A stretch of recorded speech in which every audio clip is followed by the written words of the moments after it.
Hi guys, welcome back to another episode of my Hornby hobby, and welcome to a haul video because I've just been down to Malcs Models to get some stuff for finishing the layout, or rather progressing with the layout, because I've finally decided what I want to do with those vacant spaces that are on the layout, so where it's just still baseboard.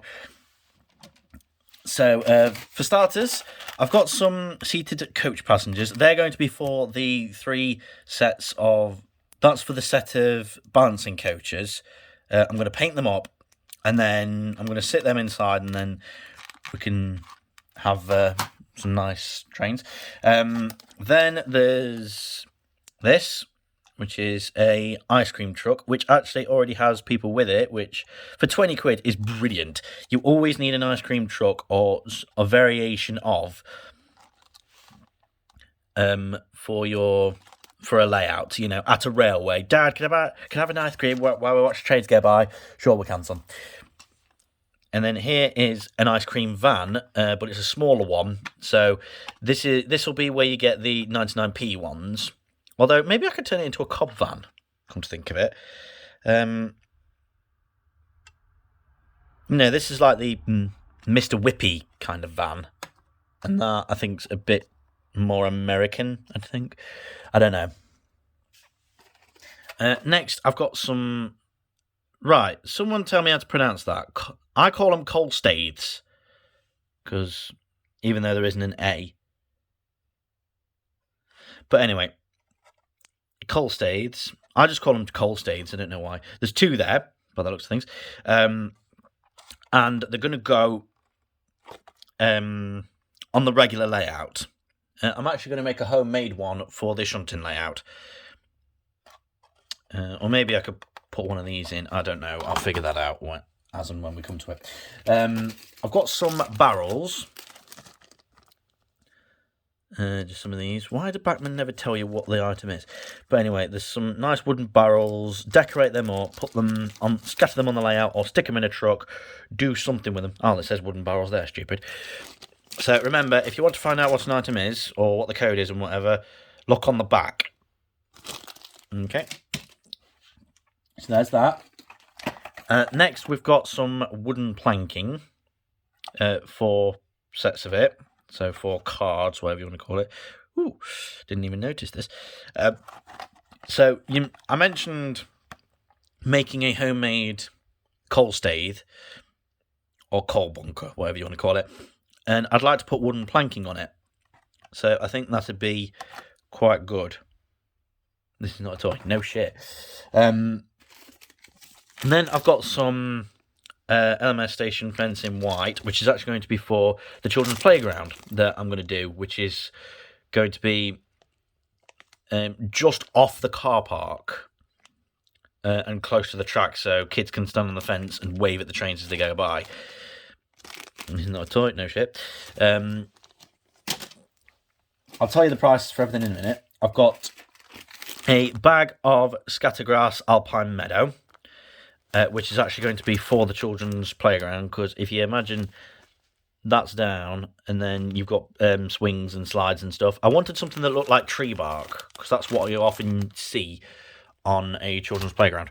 And I've got 2 bags of coal, scatter coal, which is going to go in the coal bunkers, and it's going to go all over the coaling yard. Oh, coal is an authentic product which can pollute fingers, tips, and models with black dust. So maybe I could actually add these to my models a bit. So 2 bags of that. And, of course, I couldn't come away without a locomotive. And there's one locomotive here that I've been searching for ages. I was searching for number... Sorry about that. I was searching for one that had the same number as the one that we went on at Eccleston Valley Railway. And it is a BR Standard Class 4MT tank.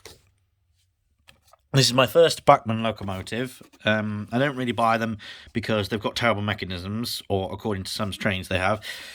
But it looked nicely weathered up, and it does actually have a driver in there, which will actually get it out. I'm trying to do this one-handed, ladies and gentlemen. Can you do it? Sam never has this trouble. you can see why I'm not as famous as him. Okay, and then if you, I'm just gonna have to get it out, aren't I? It can't stay in there. No way. I've been waiting too long for this. They really package them well.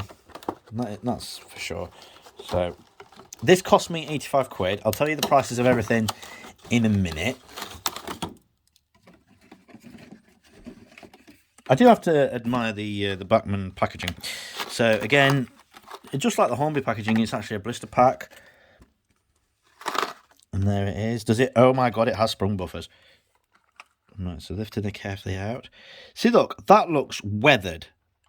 I mean, you can barely see the number. You can barely see the crest. And there is nice bits of, well, weathering, I'd call it. What's it like on the other side? Other side is exactly the same.